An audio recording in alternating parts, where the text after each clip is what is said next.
I'm here with Alicia Sanchez, who is the Director of Innovation at the Defense Acquisition University of the Department of Defense, and is our opening keynote speaker at the Learning Ideas Conference 2021. So thanks so much for spending time with me today. No, thank you. I'm so excited. I've spoken at one of your conferences before, and it was such a great event. I was so honored and excited to be invited back and get to share some really neat information. Well, it's great. It's great to see you again. And what we wanted to start with is just to give our audience a little bit of sense of your background, what kind of got you interested in this field, where kind of your history. So if you could talk a little bit about, where you first got into this. Sure. So I come from the land of the mouse, Orlando, Florida. I went to University of Central Florida, where I got a PhD in modeling and simulation. And that really triggered me to spend a lot of time thinking about experiential learning and how that impacts learning.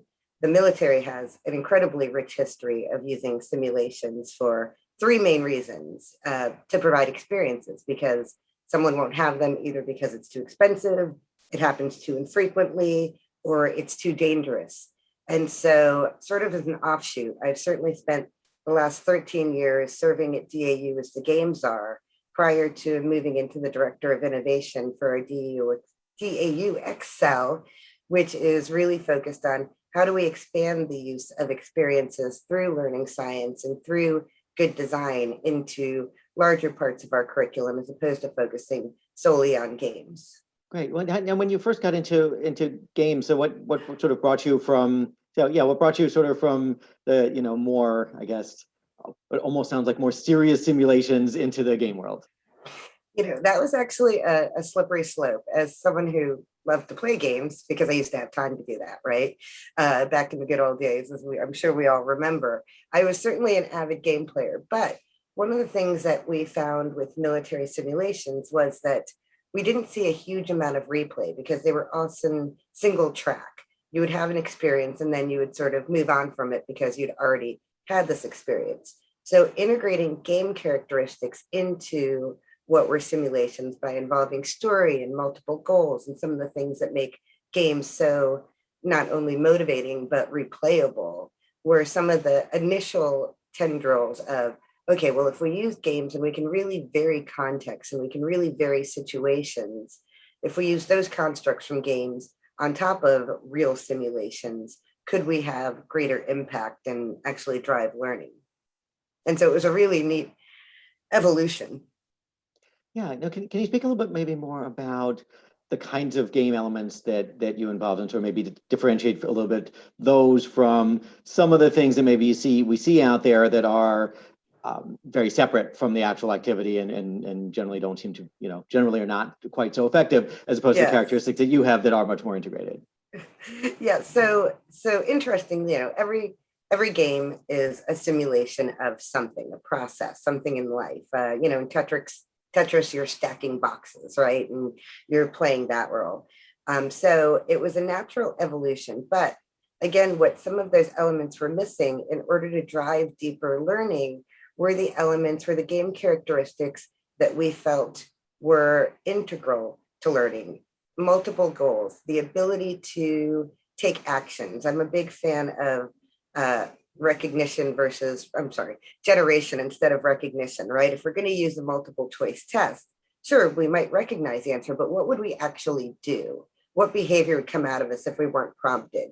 Games and simulations have given us the ability to allow people to actually have experiences, because the difference between a novice and an expert, of course, is this very rich set of experiences. And the more we can simulate those by using game characteristics like story and motivational constructs like different goals and being able to better understand your own progress as a learner, the more we can drive those experiences to be relevant. So the other side of that, however, are what we typically see sometimes, well, not typically, but we do see some games that have very different purposes. We work on performance-focused experiential games, which means that we have an expectation and understanding of what our learner should be able to do on the other side of this. There's a performance outcome. And so it's certainly more obvious that how do we simulate that experience and vary those situations than if it was a knowledge-based outcome. like my learner needs to know this, which often relegates us to things like the Jeopardy games and incorporating extrinsic motivations like gamification constructs such as scores or badging that are excellent for their purpose, but don't get to the experiential components. Taking it sort of a step back on all this, can you speak a little bit about then the learning science behind this, right? So these are game elements, but they're not randomly chosen game elements as we've discussed, and the educational experience is carefully thought through. Can you talk a little about the learning science themes that run through the design of these experiences? Sure, absolutely. Kolb has a theory that focuses on experiential learning, but strangely, the Kolb theory on experiential learning focuses a lot more on reflection than I think my particular take on it is. It's really, let's have an experience, let's think about it, and then let's try that experience again. Certainly the ability to fail, the ability to get feedback are important components of andragogy in general. But I think that there's a really interesting overlap between problem solving theories. And when we think about adult learning, we're not necessarily thinking about how we so discretely scaffold information. For example, when students learn math, you have them drill on, the little 4 times 8, 4 times 9, 4 times 10. Well, 4 times 10 would be really easy. 4 times 7, that one always got me. All the 7s got me, and the 9s. And the 8s. But, part of that is because you want to create some sort of neuroplasticity that automates those processes in their head, that allows them to not have to spend time performing the 8 plus 8 plus 8 plus 8 in order to sort of shortcut. And strangely, education kind of stops doing that when you finish your basic math courses, and everything else from there really scaffolds into the ability to solve more and more complex problems. And so with adults, we don't necessarily focus on that initial rote because it's really hard to diagnose and understand where your learner's starting point is. So instead, we really focus on, are there constructs? Are there mental models? What does an expert look like? What does a novice look like? And what happened between the two people that could expedite or accelerate the progress towards it? I think one advantage of that approach in terms of building experiences is that people have a lot of control over the learning experience that they have. And if they are more expert, they can find their own way, right? So if you are already an expert in something and you're put into a complex game, but you are an expert, you can make the right decisions. You can get, sort of succeed much more quickly than somebody who needs more assistance and needs to learn more. So you can build the experience in a way that people can find their own path that suits them rather than having to do all that complicated diagnosis that you were discussing up front. Yeah, and I think it's super interesting. One of the most interesting things, well, two, about games for me are that players are often acutely self-aware of their own strengths and weaknesses, right? And we don't see that a whole lot in the working world. People a lot of times are blind to their strengths and weaknesses, but players of games are very easily adept at diagnosing, oh, well, I need to get better at this. I need to get better at this. And that becomes part of the self-directed component that we think is so interesting. But additionally, there's a component of games that we so rarely include in our standard learning practice, which is exactly what you mentioned, that adaptivity, that ability for an expert to fast track, if you will, to succeed immediately and not necessarily spend as much time or as much energy on something because they're able to demonstrate mastery or competence in something, as opposed to the way that we traditionally structure training and education, which is everybody's going to suffer through this, no matter what. This is the way we learned it. These are the building blocks. This is how you're going to do it. And we don't allow for people as frequently as we should to demonstrate that they're capable of doing this and move out. And what that does sort of behind the scenes is it really reduces someone's motivation and someone's ability to appropriately move forward with a performance outcome by reducing the relevance of the content. So if it's not relevant to the learner, they're going to begin to discount it, not really internalize it, not take it seriously because they're feeling like, I can do this, I know this stuff. And as those relevance scores go down, performance goes right with it. Yeah, no, absolutely. And one of the other points that you brought up, I just kind of want to call out was the concept of feedback, right? So that when you're in a simulation environment, you're really getting constant feedback, right? You get constant feedback, at least from whether it's from the environment, from another character, or from all of the above, some kind of coaching component as part of the experience. And in real life, that's one way to me in which educational simulations can be better than real life experiences. There are times where they certainly cannot, but this is one way where you can, because you can get regular feedback, right? In real life, I do lots of things that I don't get any feedback on. I might be doing them well, I might be doing them poorly. I don't know. I had a meeting the other day. I thought it went well. I might never know. Even if it didn't go well, is anyone going to tell me? And Exactly. so you have an advantage in a simulated environment of getting regular feedback, which I think is a primary reason why game players feel as if they always know how good they are, because they're regularly getting feedback on how they're performing in a way that's palatable to them. Yeah, absolutely. The feedback has to be meaningful. It has to be, again, relevant. It has to be timely. Certainly waiting until you've attended 20 meetings to find out that it has been going well would be, unfortunate, but that's the real world, right? And so we have the ability through games and simulations to sort of encapsulate these and make little time capsules that can, exponentially move faster than real life could.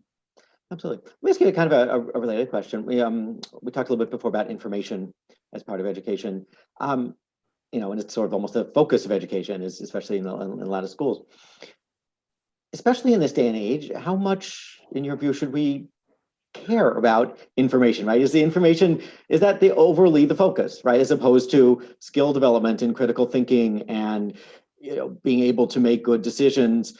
You certainly need to understand how to interpret information, but is there really any advantage to being able to recite information, especially the kind that you can look up if you really need it?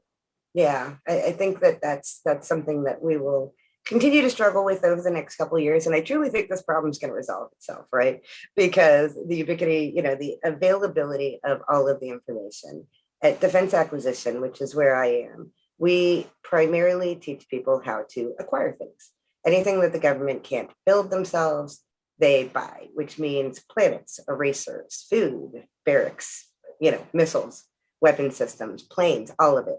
We acquire these items, and there's a lot of policy that governs the acquisition, huge amounts of policy, volumes.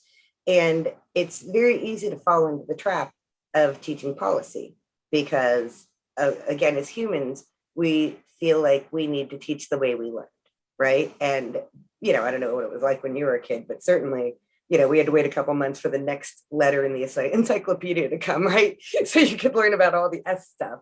And so it's very hard for us to account for the availability of that information and then at their fingertips. But to what you said, that's exactly where we should be going. If the information is available and anyone can Google it, we really need to start shifting our focus to the ability to interpret, to ingest, to apply that information. Critical thinking, I think, is always going to be critical, but I think strategic decision making is also incredibly important to acquisition, certainly for us. The ability to plan and stage from the project management perspective that relies on policy, but the interpretation of that policy, because this policy is all so voluminous, could be, you could interpret these things in 10,000 different ways. And if we mess up, we go to jail, right, as acquisition professionals. And so certainly the ability to truly understand the emphasis. So when we bring in instructors, we typically get wonderful, amazingly experienced subject matter experts from the field, people who've had long-lived and incredibly successful careers performing major or minor, depending on what they're teaching, acquisition processes. But unfortunately, we ask them to then regurgitate policy as opposed to taking their position and making them facilitators and storytellers of all of their unique experiences and making those our experience captures.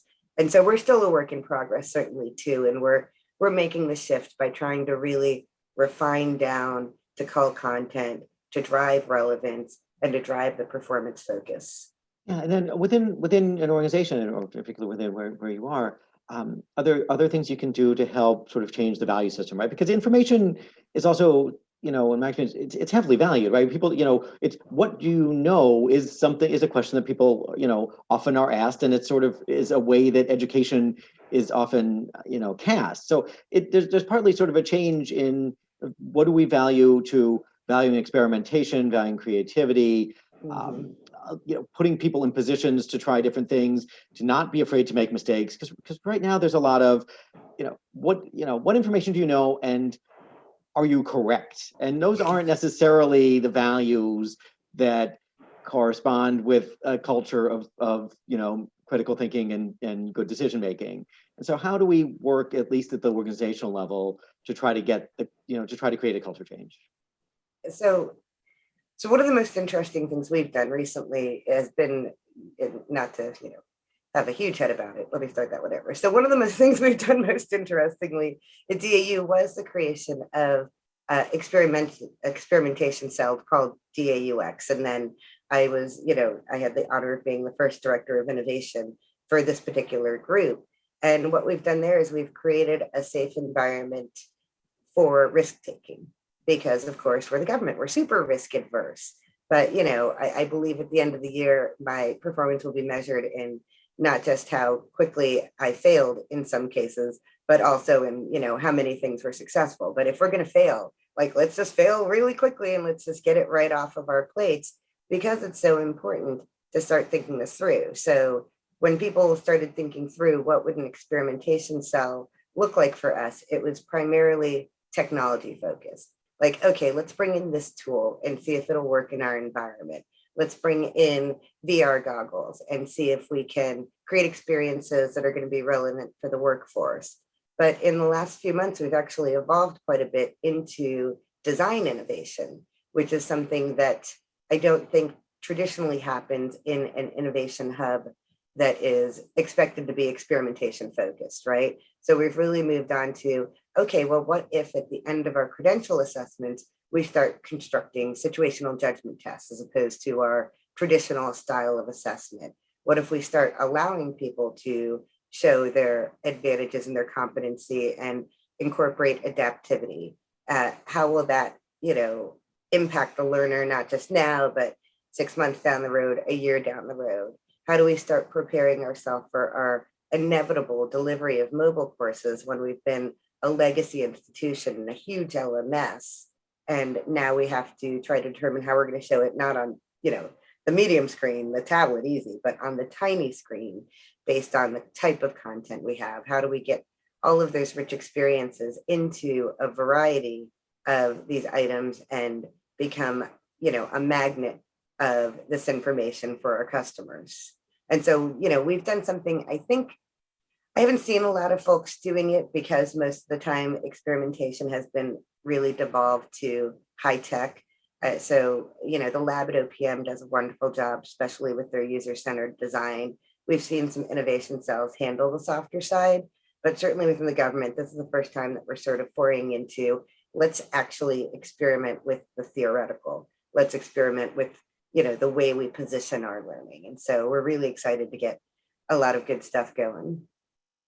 Yeah, no, it sounds great. And sort of related to the question about dealing with smaller screens, which is certainly still an issue. And I think, I probably thought for years that we'd be, we have foldable, unfoldable screens that really work much more quickly than we have, and didn't quite expect this. But when you look at new technologies, you look, for example, at AR, do you look at redesigning experiences so that they don't have to necessarily be as screen focused? The screen is just one part of the experience. And is that something you're kind of able to experiment with a little bit at this point? I think that's such an interesting question, because for me, it's very contextually different. And so for the masses, the ability to do AR, VR, XR, a lot of those things, you've got an open canvas. But there are two things that really are difficult for us that we're just now at the tip of the iceberg are starting to work through. First is 508 compliance, accessibility. WCAG has lots of different names, but because our workforce is primarily civilian, it means that there's a very large percentage of our workforce that does require some sort of Section 508 accommodation. A lot of them, or at least some component of them, are certainly our service members who have come back from illustrious careers, injured somehow, and join our civilian workforce. So certainly that construct ups our obligation to provide world-class learning, that is not necessarily dependent on a physical technology. And so 508 for it's really hard to do. Let's just say really, really something that we're working right now to overcome. But second, our content type just isn't right for it, right? We're acquiring things. It would be unreasonable for me to simulate someone sitting at their desk in an office, which is where a majority of our work gets done, right? We're knowledge workers. We're not tactile. We're not kinetic. We're not out there banging on engines and, holding guns or anything like that. And so those two areas have been sort of our biggest barriers. We are starting to scratch the surface on doing some minority report screen things, helping people understand processes and problems different by being able to have representations. But we are interested in experiences that are not locked into technologies like a headset. It has to transport to a screen at least. So I would say our screen reliance is right now heavier than ever.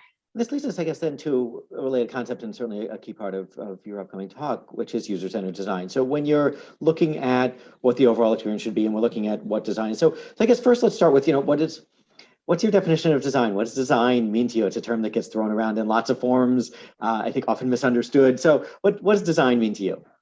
So to me, well, when I think about designing for learning, I mean, design can be, you're right, super nebulous. But a learning design is, a lot of people get hung up on visual aspects, like, oh, it's going to look like this. And to me, design isn't about that until we have considered how the actual incumbent participant, attendee, student will need to use this information on the other side. What is the information base? What are the expected outcomes? What type of content is it? What length and scope and scale of the content exists?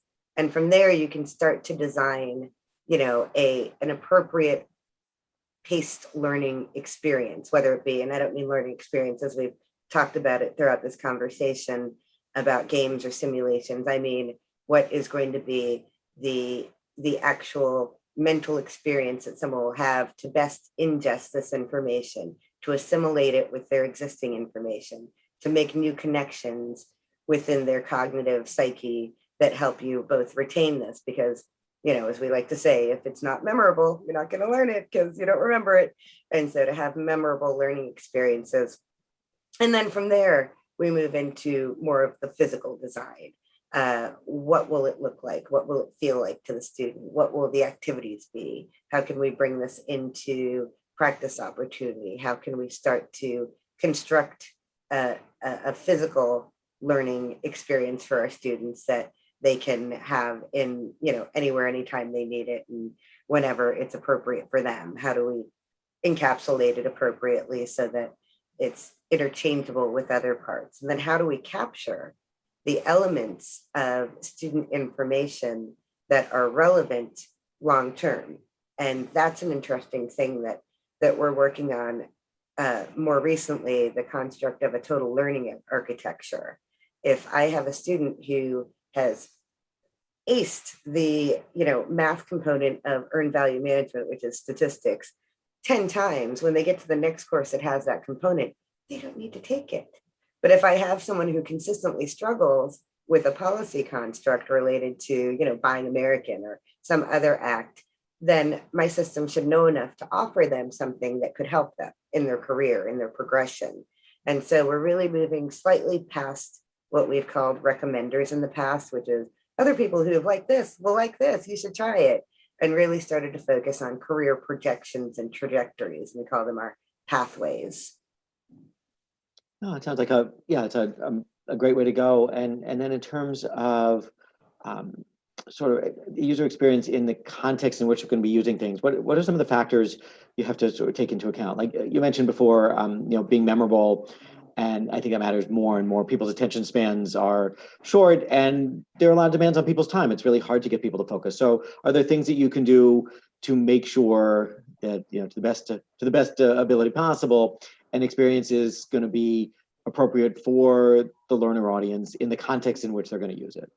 Yeah, and that's tough to do. We serve all of the forces and all of the civilians. So sometimes it's really hard for us because we have a Navy person and doing it the Navy way is different than doing it the Air Force way. And so we spent a long time going to space and using space context because no one was there and then Space Force started. And so now we're in trouble, right? But, when we get down to the crux of it, when we think about how these learning experiences can be right, it starts straight from the beginning of the content. When we establish our learning objectives, it's established with the extra few words at the end, so that I can. And just adding a few words at the end of every learning objective has really changed our trajectory from education to training to performance focused. Because no longer are we thinking about, I just need to store this in my head. And how will that relate to a student's ability to memorize it down the road? And of course, as you said, I know things, you know things. There are people who know things, and those people are wonderful. But I believe that as we look at the culture and the way people are learning, especially like with this pandemic, like these kids, they don't even see each other anymore. They're not even going to want to by the time it's over, right? Like you see tons of kids that are now 2021. I don't know if any of the attendees have any of these, but they don't even get their driver's licenses. Like that was the thing you did the day you turned 16 because it was the only way you could go and visit your friends, right? They spend all day with each other now. And so I think that when we think about the cultural representation of knowing things, it's going to shift to finding things and doing things. And that will be where we place value. It won't be necessarily, it will be problem solving, but it won't be, hey, tell me about this. It'll be, hey, spend 5 minutes and tell me what you can find about this, and then do something with it. Yeah, no, I completely agree with you in terms of how how I would like to see things evolve. Are there things that we should be doing to try to help things and encourage things to evolve in that way and sort of move away from the focus on information and memorization that we still see a lot, both within organizations and in higher education as well? One of the things that we have taken to doing torturously with our faculty as we begin to think through our designs is just literally Google check it. Like, oh, okay, so this module, you want to present this? Can I Google it? Yeah? Okay, then no. Right? then it's out. Is it findable? Yes. And then we try to get the content to structure around the appropriate application and interpretation, because policy for us can be so you practically have to be a lawyer to read any of this. And so definitely our focus is that, but little things. When I do give this presentation, a lot of it is overwhelmingly simple.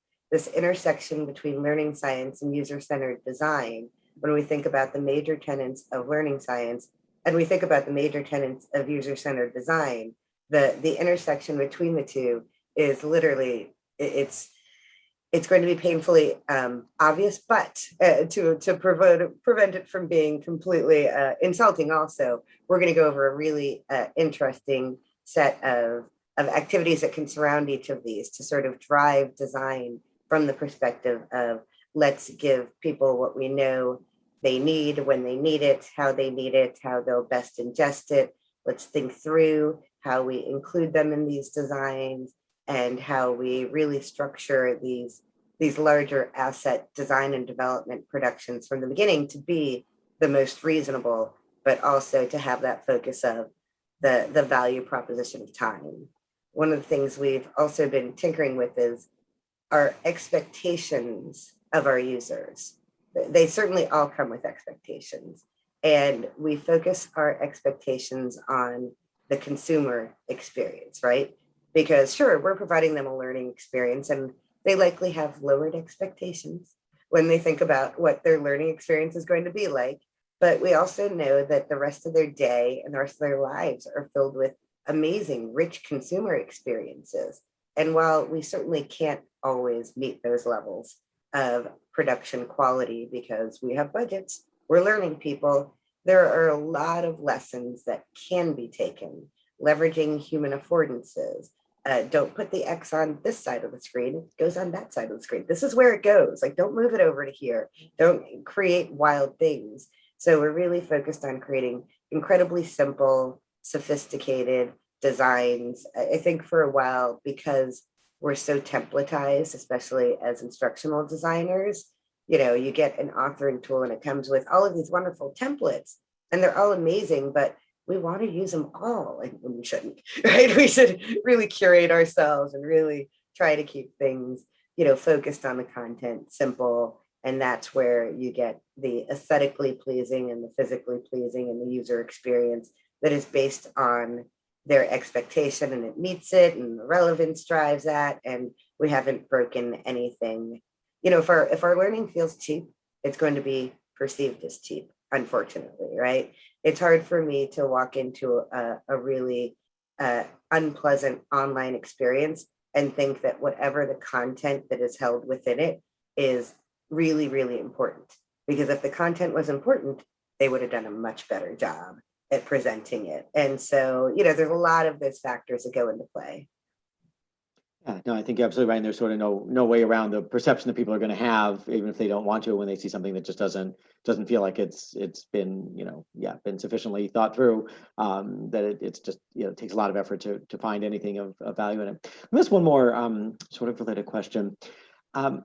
There's been a change over the years in the way that expertise is perceived, right? And so, you know, we're moving from a very top-down education model. The expert's in the front of the room, the expert talks, people listen, people write down what the expert says, they remember it, they spit it back on a test.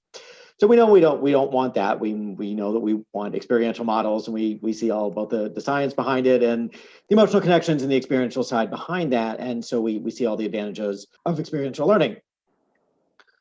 But then as you kind of find, like, how do we best find the happy medium in terms of helping people who then can go out in the world and understand how to think through information that is out there and understand where it's coming from and make decisions about what's really coming from an expert source and what's not coming from an expert source, right? And because we used to have this even with newspapers, right? You know, there was a vetting process to get into the New York Times. Yes. And most of the time that was pretty successful. Most of the things that made it through that vetting process and most of the people that made it through that vetting process were going to know what they were talking about and tell you things that were fact-checked and accurate and true. We're in a very different society now. Anything can be published. It's sometimes a matter of popularity as much as is anything else. So how can we balance the need for expertise and the respect for expertise, but at the same time put people in positions to think creatively, innovate, feel confident in their own opinions, explore, you know, what in terms of how do we get those all together in the right kind of educational setup? I think it's super interesting. I think that, yeah, the newspaper was a great example. Twitter is also a really interesting example, who you follow. And it's really moving into a much more sophisticated curation space, right? I'm a lurker. I follow people who I know have read the articles that they're reposting. And so when they post something, I can take it as, okay, this is likely pretty solid and pretty factual. And that's great. And it does become a click, a bit of a popularity contest, where you are gravitating towards a certain few.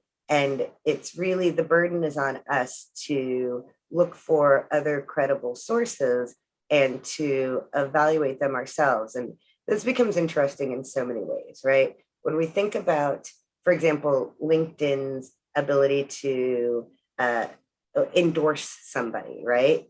That's probably as close as we've ever gotten to sort of a Black Mirror, like social endorsement kind of perspective, that this person is endorsed. Unfortunately, I don't think LinkedIn endorsements ever got the same level of credibility that things like, oh, I have 10 million followers on Twitter have reached. But what we do see is that for the younger folk, that there's this huge emergence of what they call influencers. And for them, it's they're very comfortable with having people who are expected to be the ones who set the tone for what they do, which is so strange, especially since so many of these influencers it's very superficial, right? So I think the ability to curate is in some ways expanded because of this social media construct of having influencers, but it's also become even more of a popularity club. And I don't think that the influencers are the right type. And I think that that's something that we've seen historically through the ages. Pop stars, movie stars, are these the role models that we want? And certainly not for career trajectories, right? And so it's really hard to get the right construct. But as folks who are in a learning field, I do believe that it is our obligation, and I do mean each and every one of us, to find people who are having amazing thoughts and share them with our audience, right? We are eventually going to be in some ways the elders, the producers, the something, the puppet masters. And you know, when you find other people who are doing great work, we have to lift them up and allow them to have access to other people so that people can start to really diversify. And we don't see enough of that when it comes to who's holding the expertise. I mean, expertise, knowledge is power. And some people don't want to necessarily give that up. And even if 3/4 of it is available on the internet now, the ability to really promote and to understand when it's appropriate to share your thoughts versus allow other people to have their own independent thought because they might create a new solution is something that I think we could all, and I don't think there's like a class for it yet. I think that this is something that needs to evolve from where we are, and we need to do some really deep thought on how we structure these kinds of things. Yeah, no, absolutely. And certainly looking ahead and probably, down the line before we see an effect, but the more education that is experiential, the more that relies on having to make decisions and having to understand and synthesize content and, evaluate it and not simply memorize it, the better off we're going to be, the better position people are going to be to make thoughtful decisions, when they're out in the world of overwhelming information, which is really the world that we're in now. And you have to decide, what do I believe? What do I not believe? In the limited time that I have, because we don't all have 24 hours a day to fact check everything, and you start employing strategies like the ones that you're talking about. You find people whose opinions you trust, you find websites who you trust, but hopefully those are going to be the right ones. And hopefully. It shouldn't just be hoping, because there are strategies to help people get better at that and experiences, but that isn't necessarily what people's educational experiences prepare them for now. And that's something we're going to want to look at down the line. All right, so just to sort of, to wrap up with one final question. When you look at key factors in designing learning experiences, just sort of summing everything up between the learning science basis and, the simulation experience and all that, if you look at a few key factors to keep in mind, can you sum up a few key factors that people should keep in mind when they're designing learning experiences that they want to be effective and for people to really, feel connected to and to resonate with people? Yeah, absolutely. I think there are a couple of truly key factors that we try to keep in mind. The first, of course, that I know I harp on all the time is memorable. If someone's not going to remember it, that means they haven't learned it, that means it's not integrated. Our learning has to be memorable. It doesn't mean it has to be fantastical. Doesn't mean, that aliens will come down and that you're going to have a visceral experience. But there is certainly a level of emotion involved. People love to do things that they're good at, and people want to learn. And so how do we start to capture the emotional set and create that value proposition that really leads to the deeper learning is often one of the first considerations that we make. The second is really culling that content, really refining it down, making it hyper relevant, and running those Google tests. If someone can find it and it's probably the first 5 hits, then you don't necessarily need to push it down their throat. And that's hard for us sometimes because asking someone to apply something that you haven't taught them, you don't know if they're coming from different factors, but that's going to be their reality. And then, the overarching thing is consider the quality and don't break the affordances. When you do get to the physical design, when you do get to the visual design, simplicity is definitely simplicity, sophistication. We've shied away from 3D avatars for years because the minute you've created it, it looks like it was created 2 years ago, right? So we've tried to ensure that we have those value propositions in place for our visual designs that don't necessarily, everything doesn't have to look exactly the same. Sometimes you see universities when they get stuck on their branding, it's all the same. And then it's just like, then it's just the words, and having those experiences that tie into what they find aesthetically pleasing, what they find relevant to them, what they find is comparable to their outside experiences, and that is memorable and makes a connection is where we really see the deep learning happen. And so those are the main things that I think are going to drive the best types of learning outcomes. And one last thing that you brought up, just to reiterate, was the idea that, which I completely agree with, that people, are naturally inclined to want to learn and to love learning. And so much learning that's out there, particularly online, is, it feels like a chore, and it shouldn't feel like a chore. It can be a challenge. It should often be a challenge, but it should feel it's something that is meaningful and connected. And, and experiential learning gives us an opportunity to do that. And technology gives us an opportunity to provide experiences like these on a large scale. And that's really one of the wonders of it. So on that note, I want to wrap up. It's wonderful to talk with you. We're so looking forward to your keynote at our conference, and really appreciate the time you took to speak with me today. Yeah, so excited. Cannot wait. I will see you soon. Right. Thanks again. Thank you.